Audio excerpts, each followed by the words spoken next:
എൻ്റെ പേര് സിമിത. ഞാൻ ഗൗതം കൃഷ്ണയുടെ അമ്മയാണ്. ഗൗതം കൃഷ്ണ ഇപ്പോൾ ഇൻ്റർനാഷണൽ മാസ്റ്റർ ആയിട്ടുണ്ട് ചെസ്സിൽ.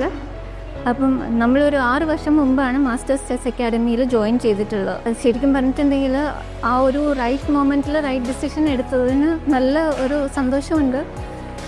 കാരണം ആ സമയത്ത് മാസ്റ്റേഴ്സ് ചെസ് അക്കാഡമിയിൽ വന്ന് ജോയിൻ ചെയ്തതുകൊണ്ടാണ് ഞങ്ങളുടെ മകന് ഈ ഒരു അച്ചീവ്മെൻറ്റ് കിട്ടിയത് തന്നെ. ശ്രീജിത്ത് സാറിൻ്റെ അടുത്ത് ജോയിൻ ചെയ്ത് കഴിഞ്ഞപ്പോൾ ചെസ്സിൽ എങ്ങനെ പരിശീലനം നടത്തണം എന്നുള്ളതിനെ പറ്റി സാറാണ് അവനെ കൂടുതൽ ഗൈഡ് ചെയ്തിട്ടുള്ളത്. അവൻ 14ഓളം കേരള സ്റ്റേറ്റ് ചാമ്പ്യൻഷിപ്പ് നേടിയിട്ടുണ്ട്. 7 ഡിസ്ട്രിക്ട് ചാമ്പ്യൻഷിപ്പ് കിട്ടിയിട്ടുണ്ട്. അതിൽ ഒരു സീനിയർ ചാമ്പ്യൻഷിപ്പും കിട്ടിയിട്ടുണ്ട് ട്രിവാൻഡ്രം ഡിസ്ട്രിക്റ്റിൻ്റെ. അപ്പോൾ ഇത് കൂടാതെ ഇവനൊരു ടേണിംഗ് പോയിൻ്റ് എന്ന് പറയുന്നത് നമ്മൾ അണ്ടർ 12 നാഷണൽ ചാമ്പ്യൻ ആയതാണ് 2022-ൽ.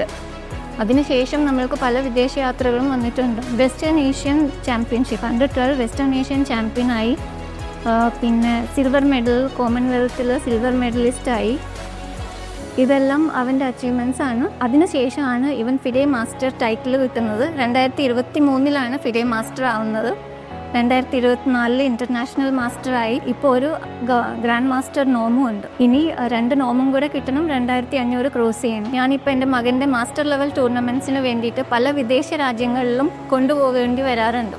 അപ്പം പല രാജ്യത്ത് പോകുമ്പോഴും അവിടെയുള്ള പാരൻസ് എൻ്റെ അടുത്ത് വന്നിട്ട് ഇങ്ങോട്ട്, ഞാൻ അവരോട് പറയുന്നതല്ല എൻ്റെ മോൻ അവിടെയാണ് പഠിക്കുന്നതെന്ന് പറയാതെ തന്നെ അവരെൻ്റെ അടുത്ത് വന്നിട്ട് മാസ്റ്റേഴ്സ് ചെസ് അക്കാഡമിയെ പറ്റി ചോദിക്കുന്നത് കേൾക്കുമ്പോൾ ഒരുപാട് സന്തോഷം തോന്നാറുണ്ട്. മാസ്റ്റേഴ്സ് ചെസ് അക്കാഡമിയിൽ എൻ്റെ മകൻ ജോയിൻ ചെയ്തപ്പോൾ 1157 അതായിരുന്നു അവൻ്റെ റേറ്റിംഗ്.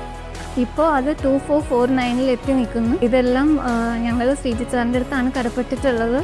കാരണം സാറിൻ്റെ ഒരു ഗൈഡൻസ് കൊണ്ടാണ് എൻ്റെ മകൻ ഈ ഒരു ലെവലിൽ എത്തിയതെന്നുള്ളത് ഞങ്ങൾക്ക് തുറന്നു പറയാൻ ഒരു മടിയില്ല. Wish all success to masters chess academy.